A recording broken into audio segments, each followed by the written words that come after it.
Adam Taxin with Daniel Greenfield, a.k.a. Sultan Knish, talking about his Sunday, June 24th column, The Cult of Obama. Daniel's columns can be found at sultanknish.blogspot.com.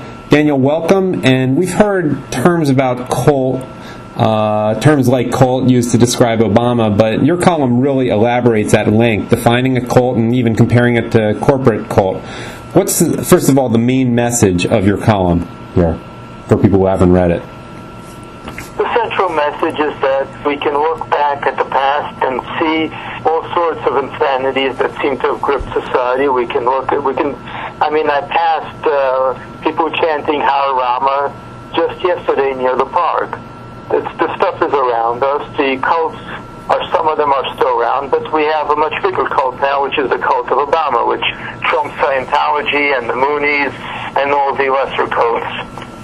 But it doesn't seem like people are buying it as much anymore. I don't see, for example, I'll tell you what I see in Philadelphia. I see blacks wearing Obama hats kind of like perfunctorily. It doesn't look like they're new hats. But I don't see the smug white liberals wearing Obama's button in the Mussolini-like Stalinist art type buttons anymore. I just don't see that anymore. What does that say about the cult? I haven't seen an Obama T-shirt in a while. I've seen actually one woman walking around in Manhattan with an Obama shirt, which says something already. But that's the whole thing with cults. You have to sustain the sense that the cult is going to take you to a higher level. When the cult doesn't deliver, when you plow your money, your time, and your energy into it, and the cult doesn't get you anywhere, then the enthusiasm falls off, and people quietly back away and walk off. You know what? I want to go into a little bit of a history lesson with you. First of all, the term drinking the Kool-Aid comes from Jim Jones, though a pet peeve of mine is that he actually served a cheap knockoff called Flavor Aid, not Kool-Aid, yet people use the term Kool-Aid. But why don't you explain who Jim Jones was and his relationship with the California Democrats and also the whole racial harmony thing? People don't necessarily know that, especially if they're under 40 years old. Jim Jones basically set out to create this kind of communist cult, which is what he did. He incorporated bizarre drafts of religion, but essentially it was a religion based around him, and it was based around communism. And you've mentioned the interracial element. He pushed the interracial element very hard. He had these kind of deliberate interracial marriages. Mm-hmm. But his relationship with the Democratic Party was that he effectively served as a community organizer for them. He was there with many Democratic officials, including Governor Jerry Brown. And when he was being investigated, he had political cover from top California Democrats, including Harvey Milk, who I think recently had 2 movies made about him. Mm-hmm. These people wrote letters. They blocked federal investigations, and really, they let him get to the point where he was able to control a great many people and then kill hundreds of people. And it sounds like that's almost like the way the media today covers for Obama. Yeah, the real lesson is that if you're aligned with the Democrats, if you're benefiting the Democrats, then you get a blank check. So you can get away with all sorts of things, and there will be no accountability, whether it's Fast and Furious or the Imperial rule. Here's a part of your column that I thought was great. It's pretty much says exactly what it means, but I'm going to ask you to elaborate on it a little bit, just because I know you'll have some new insights. You write, the corporate part of the corporate cult deals with adversity by redoubling the sales pitch. If sales fall, it finds more things to sell. The Obama campaign is insanely intensifying its sales efforts without understanding that its sales are falling because the value of the brand is failing. What do you make of, what else can you say about that? Well, I passed a few guys selling very, very discounted Obama merchandise, which is not unusual because the value of the material is falling.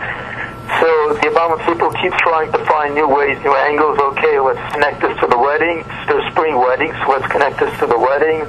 Let's connect it to one thing, let's connect it to another. Let's find 20 different types of merchandise, 5 different types of hoodies. Let's sell more stuff. The problem isn't that, they can make a bit more money by selling more stuff, but it's a dead end because the problem is that nobody really wants the stuff. Well, doesn't it really cheapen the brand? I'm thinking about who's wearing the Obama merchandise. if all you're seeing is, I mean, not to be racist, poor black people wearing it, it's not going to convince the middle. I mean, that's the impression I get walking around when I see Obama stuff. I mean, obviously there are bumper stickers on nice cars, that's different. But when I see people actually putting it on their person, it sends a message. I mean, am I wrong to think that? Yeah. Well, it's a short-term thing. It's a short-term cash grab. Right now they need money. Right now they need to out-fundraise Romney. So they're going for broke, and the process they're devaluing Obama even further because they keep turning him into more and more of a commodity instead of revitalizing the brand. It's a mistake that a lot of companies make. One final part I'm going to ask you about, and it's also to just see whatever comes to mind, or to just say whatever comes to mind beyond what you've written in the column. You write, the Obama campaign is a fantastic marketing machine. It is constantly discovering new ways to sell things to people, but the problem is that it has no actual product. And you distinguish that from corporate cults, like Apple. What else can you say about that might not be in your column? Well, there isn't anything. That's the bottom line here. The Obama administration is an empty shell. The whole idea is that it's not politics as usual. It's going to be a new brand of politics. It's going to be something that's different from anything you saw before, and it's not possible to sell that now because we've already seen this for 4 years. So even people like the Obama administration, it's impossible to convince them that there's going to be something brand new here because it's old. It's by definition old. So, in other words, the key takeaway is there's nothing there. The emperor has no clothes. That's the way I see it. The emperor has about 20 branded hoodies, but yes, he has no clothes. All right, the column is The Cult of Obama, and it can be found, like everything, at sultanknish.blogspot.com. Daniel, thanks as always. Thanks.